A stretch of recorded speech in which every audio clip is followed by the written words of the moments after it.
Our world is blessed with numerous ethnic groups of people, but there is only one race, and it's called the human race. We are all brothers and sisters in this game called life, and we can learn so much from each other. I believe that becoming united as a people is the true test we need to pass as human beings. To do this, we must believe in a world that is rich in ethnic diversity and united in our resolve to be one group, one family, and one race. We are united as a people, and united we send out who we are to the world.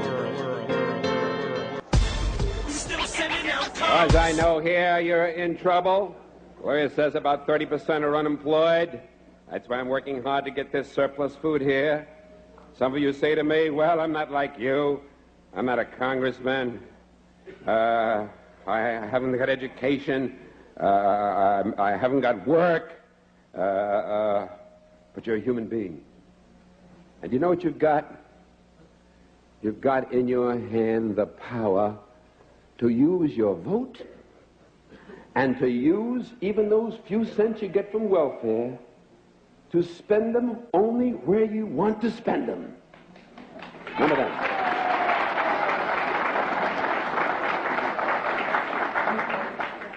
A young slave boy stood one day before the greatest ruler of his day. And God said to Moses, "What's in your hand?"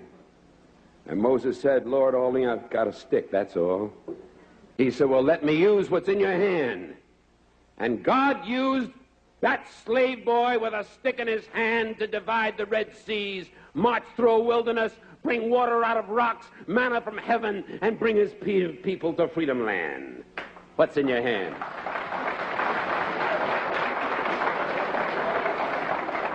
What's in your hand?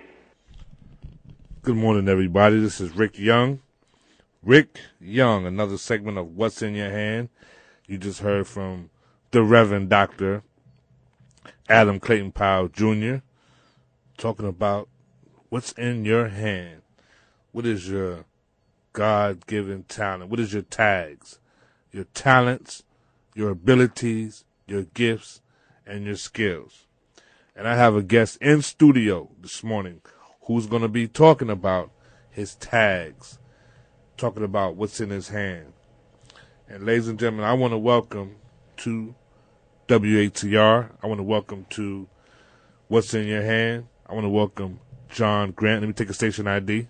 WHCR 90.3 FM, New York. 90.3 FM, the voice of Harlem. On the campus of City College in Harlem, New York. The Big Apple. So nice they had to name it twice. Good morning. How you doing this morning, John Grant?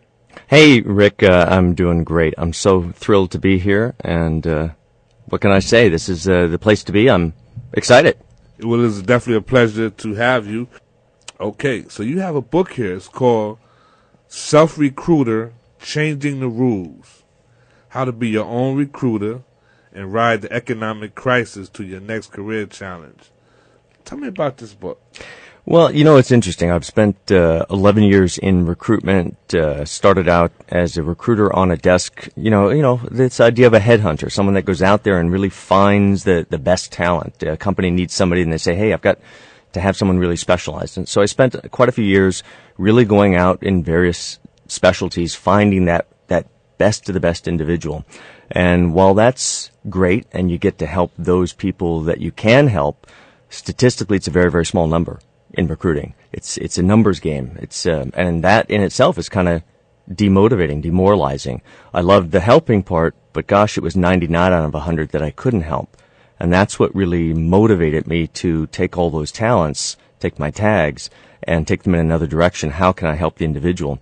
So I wrote this book really to teach individuals how to best represent themselves. Once you understand what your talents, your skills, your tags are, how do you take that forward and communicate it to others so that they believe in your value? Wow, that's wonderful. You know, it's funny because you do what I do. You said you look for the best of the best. Well, I look for the best of the best also, and that's why you're here. Well, thank you so much. I appreciate that. Wow, so the self-recruiter. And then you also you do work with the YMCA?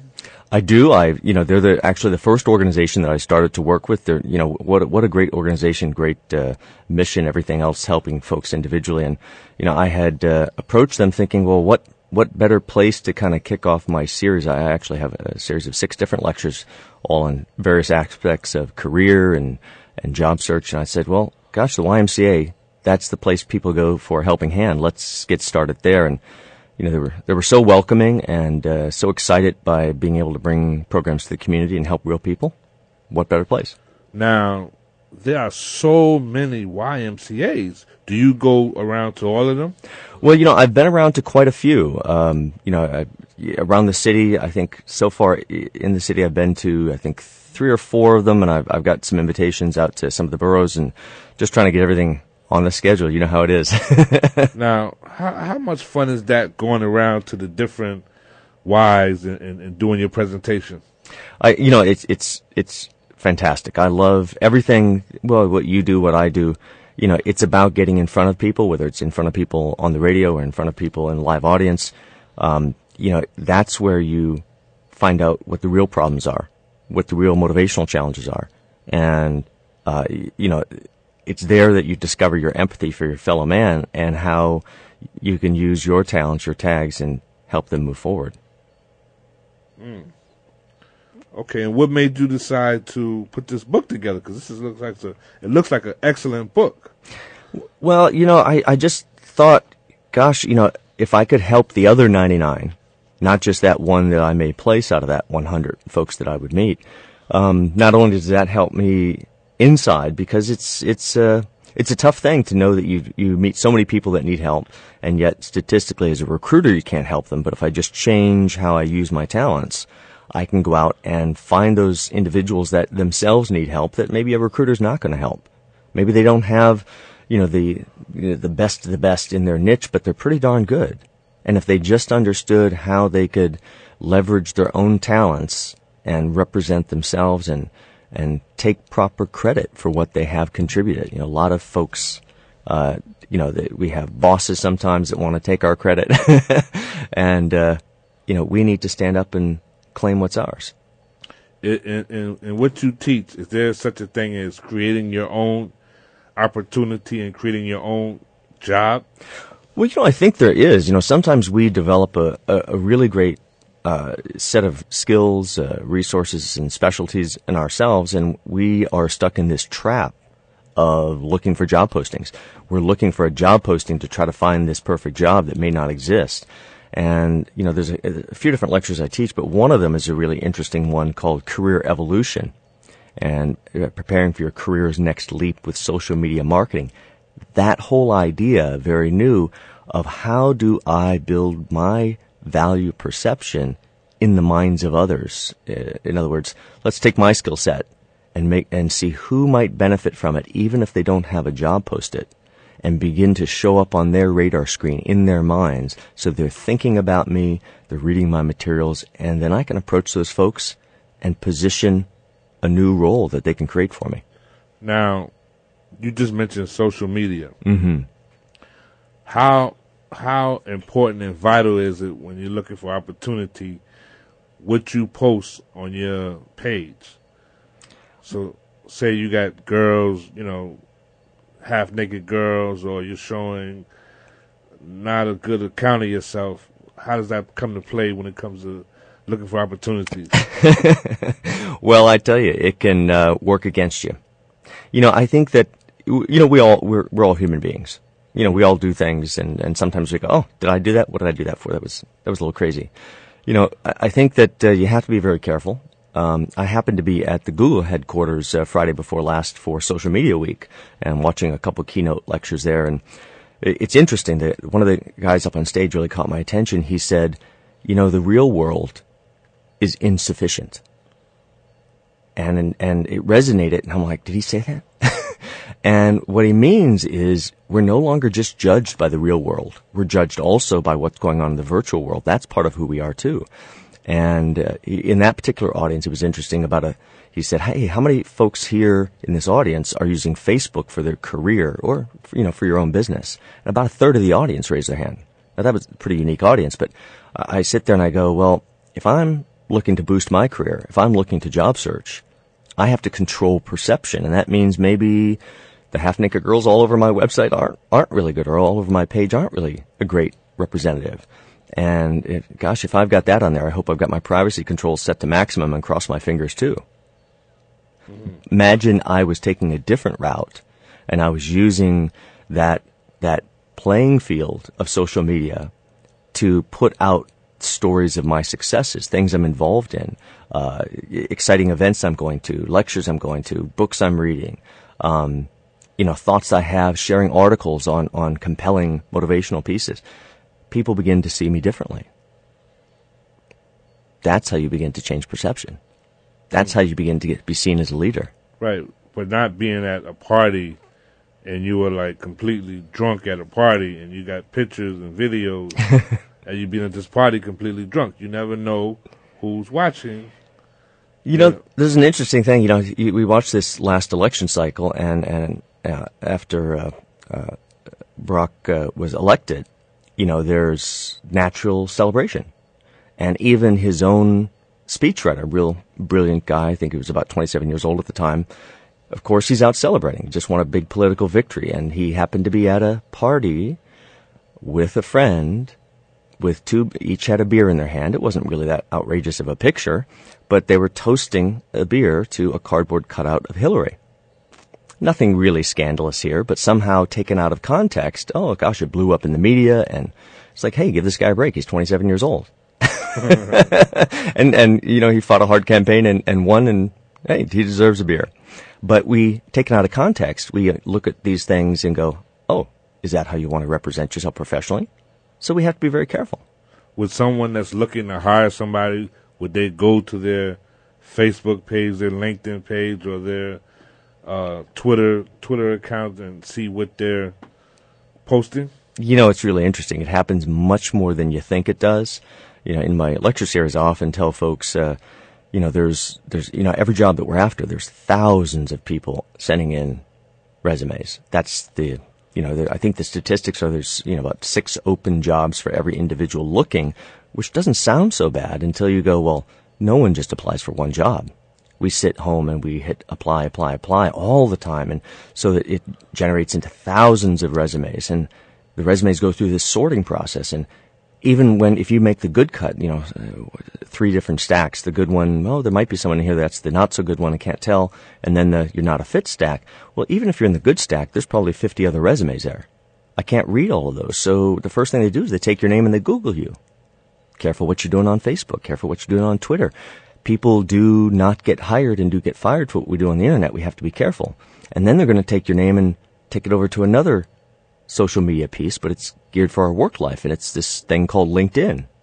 And a lot of folks in my lectures, I say, hey, who's not on LinkedIn yet? And oftentimes it's about a third or half the audience says, oh, I've heard about it, but I'm not there.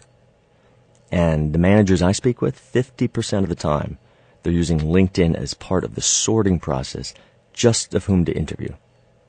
Wow. That's interesting. How important is networking when it comes to recruiting and what you do, or for your clients? Of course, now I have stepped away from recruiting. I full-time teach individuals how to get out there and secure their own futures. But networking is critical to everything we do in life. We've heard it before, and we go, oh, yeah, I've heard about that networking thing. Oh, yeah, I got to do that networking thing. That's just my friends, right, and a few colleagues. Well, now you can exponentially change it so everybody gets to be on the same playing field. Level playing field for everybody, which is really what we want. Tools like LinkedIn give that to you. They allow you not only to put your own representation of what you can contribute and be judged fairly, because you control what you present. It's not someone else judging you by one slip of paper. I often talk about resume and what's the difference between resume and a LinkedIn profile.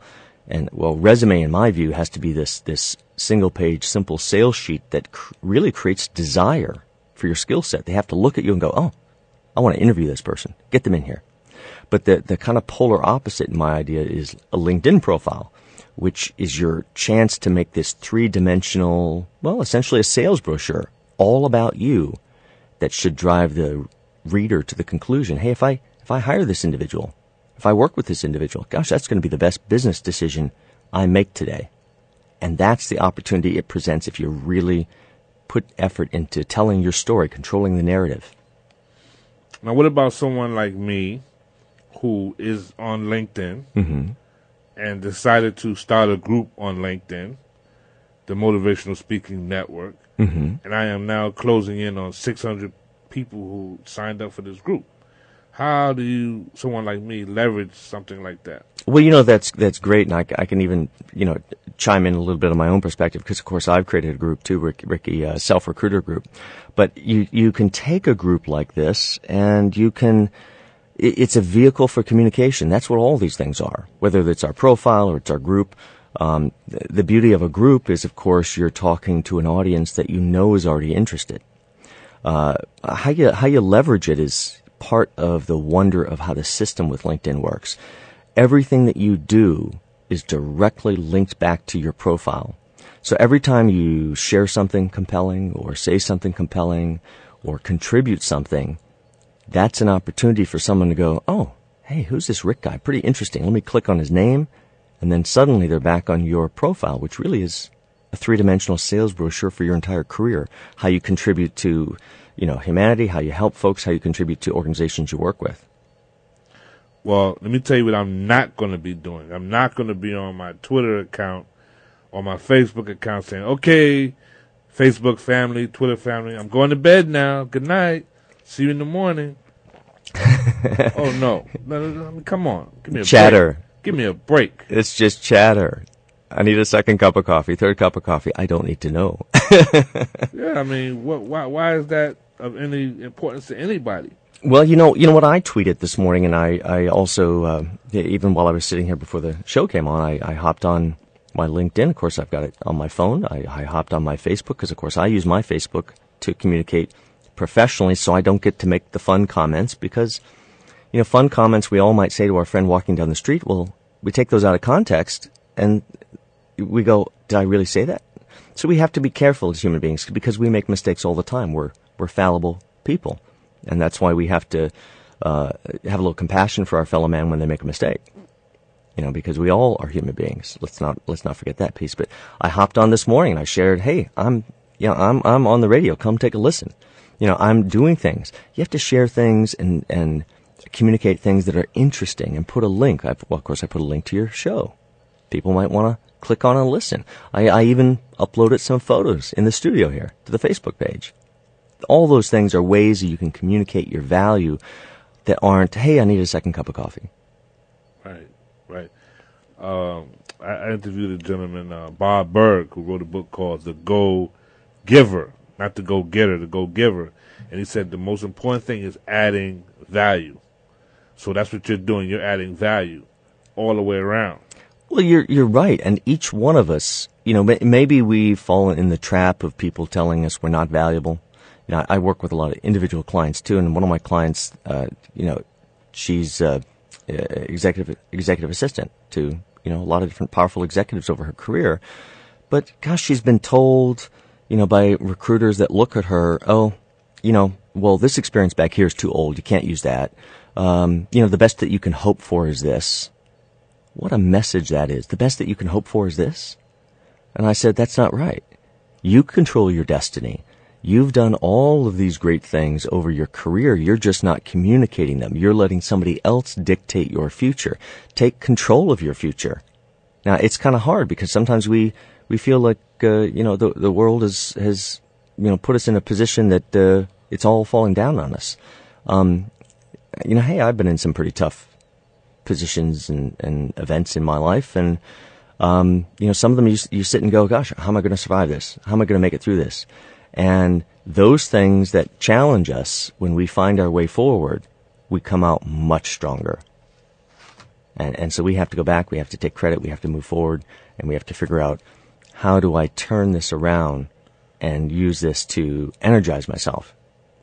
Well, I like music, so we're going to play a little bit of music, but when we come back, I want to find out one of the most creative ways that people have used to take control of their career from your aspect of the recruiting aspect.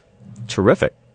All right, so I'm going to play a little music. I'm going to dedicate this song to you. Well, thank you. Nice song. Let's see.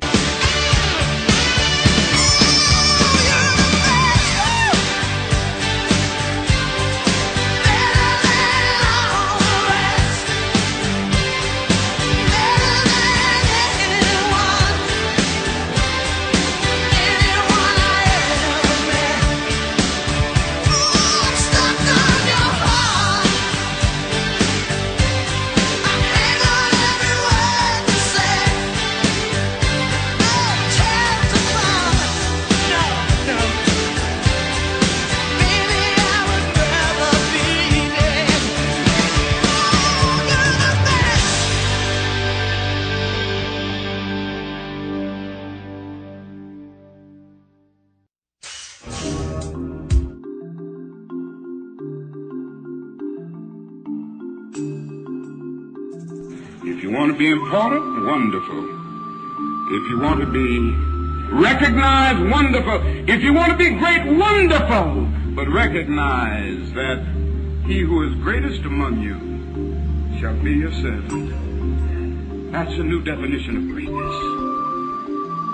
This morning, the thing that I like about it, by giving that definition of greatness, it means that everybody can be great. Because everybody can serve. You don't have to have a college degree to serve. You don't have to make your subject and your verb agree to serve. You don't have to know about Plato and Aristotle to serve. You don't have to know Einstein's theory of relativity to serve. You don't have to know the second theory of thermodynamics in physics to serve. You only need a heart full of grace. Soul generated by love. You can be that servant. Oh, yeah, this is Rick Young, another segment of What's in Your Hand. WHCR 90.3 FM, the voice of Harlem. I am in the studio with John. How do you pronounce it again? John Crant. Crant. And it looks so much like Grant. And I grew up in Grant houses, so. Well, I'll grant you a little grace on that. John Crant. Great. Now, you heard those words by Dr. King. He talked about being of service, being great. What became present for you as you were listening to his words? Well, I tell you what, I mean, how could you not be motivated listening to that? You know what, the word that jumped out at me there is recognize. That is what most of us, it's a trap we fall into. Others fail to recognize our value. We start believing that story that we're not as valuable. We don't have as much to contribute. Oh, maybe we don't have the degree, maybe. All those type of things. And somehow we can only accept this part of life. And that's nonsense. You know, I was watching a program on television, actually Oprah Winfrey, and the young lady was saying that, you know, she was doing the work on TV. Her name is Deanna Van Zandt. And she says, I thought that you wanted the work but not me. I'm like, what? What? But that's what she said she felt.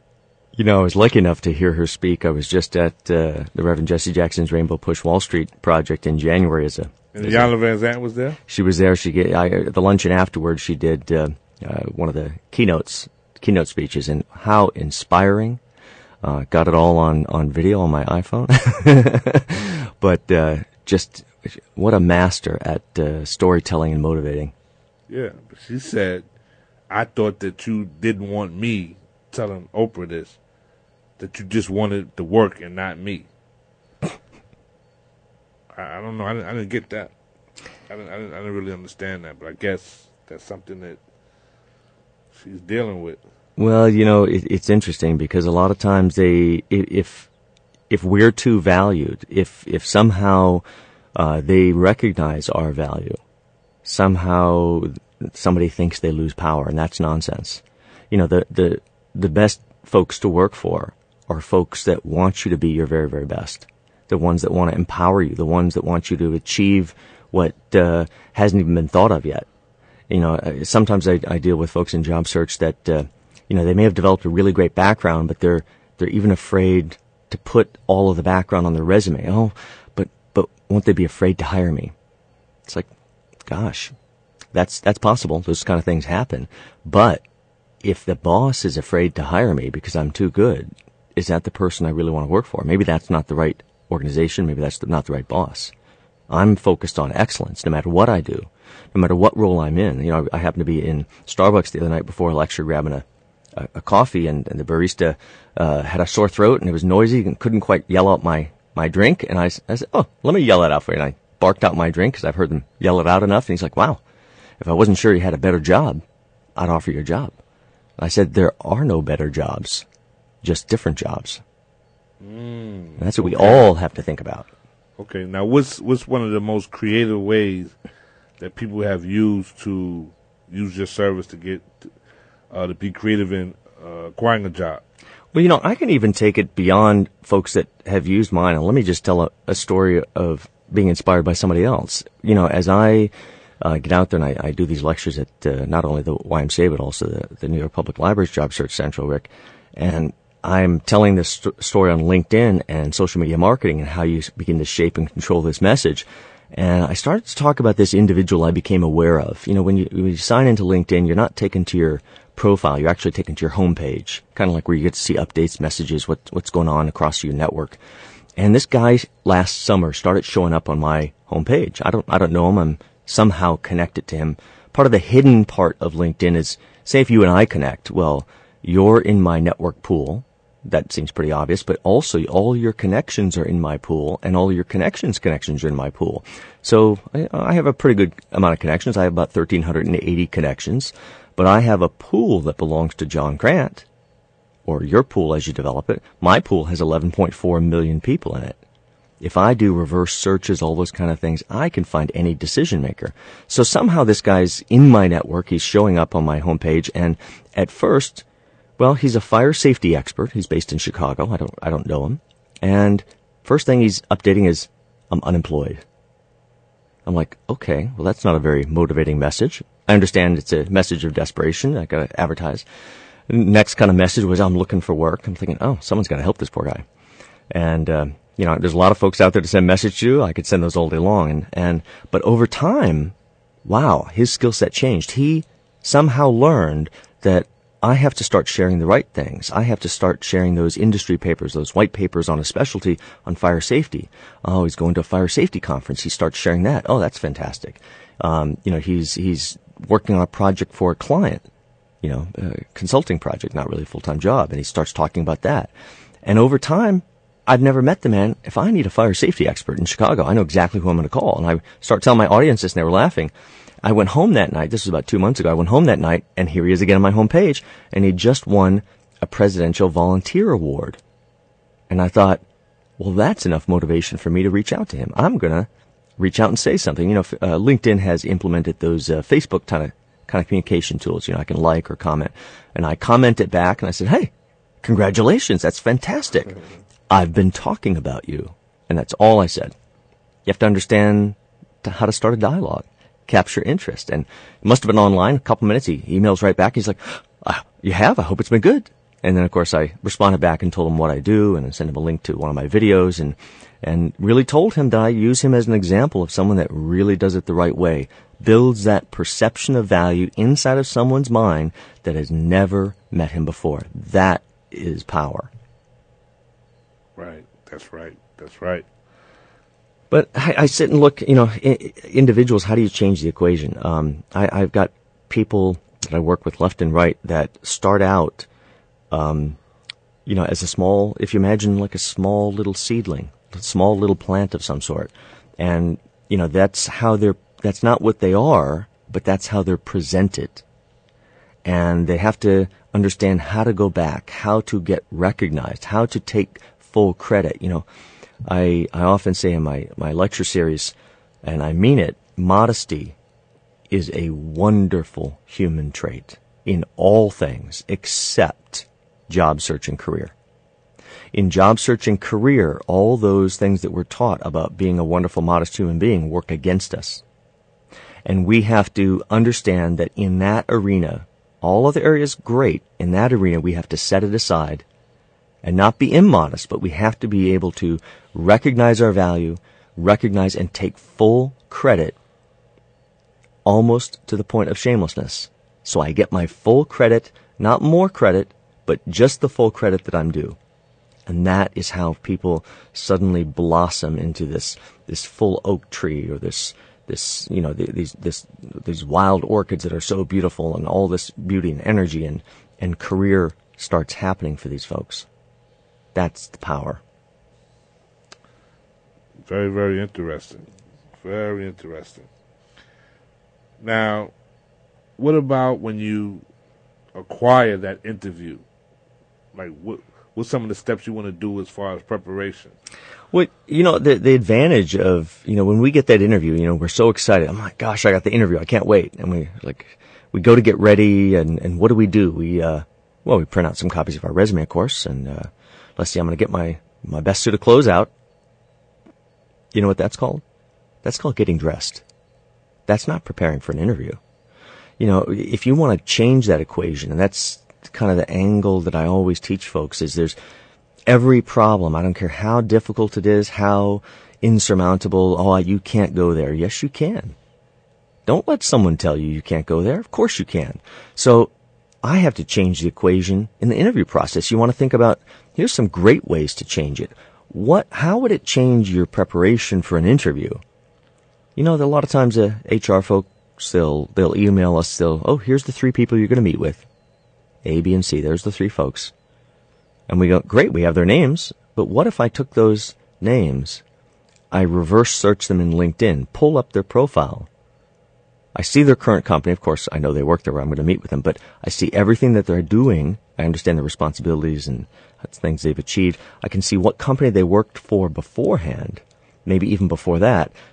I can see their educational background. I can see sometimes folks even put in their hobbies and those things. The reason you get hired, there's only 2 reasons you get hired. Assuming you're capable, and of course I can't make folks capable, whatever we are, if we're capable for that role, the reason you get hired is chemistry and confidence. Those are the 2 reasons. Well, the confidence piece comes from going back and even with ourselves, recognizing how did we contribute. I have to even go back and be ready to take full credit with myself and then talk about it. That's the confidence piece. The chemistry piece, we can even use just some technique. I know it's scary meeting new people, and we're nervous, and we really want this job, and our hands are probably all sweaty from the excitement, but gosh, if chemistry comes out of area of commonality, how are we more alike than we are different? Maybe I can see, one company ago, they worked for a company, my friend used to work there. Even that slight bit of connection. Now, you can't make it up, because if you do, it doesn't work. Has to be genuine. But if you look back through their profiles before you go for that interview and go, how am I going to build chemistry with each one of these folks? I have to get each person's vote.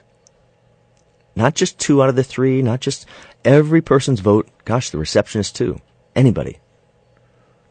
A lot of people take the receptionist for granted, the gatekeeper. Very important. My goodness. You can imagine it's not, it's accidental. Because we're focused, I want to have a great interview. So I come in there and can I take your coat? Oh, yeah, here it is. You want some coffee? No, I'm fine. Really? You want to be dismissive to the receptionist? This receptionist, I can tell you from my years in recruiting, they're always in that meeting later on called a round table. After they interview 6 or 8 folks, they bring all the folks that met everyone into the room. They throw the resumes out and they say, hey, what do we think of these candidates? And eventually it gets around to the receptionist. What do you think? I don't know, it was a little strange in the waiting room. You got a red flag.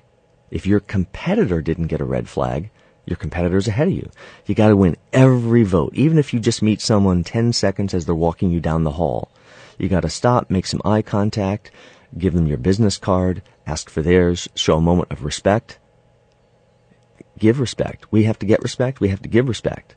We have to recognize folks' value so they can recognize our value. We're going to take a quick break, but one of the things I want to talk about is what type of research that you need to do that when you walk into that interview, you're ready. What type of research you need to do. Terrific. We'll take a quick break. WHCR 90.3 FM, New York.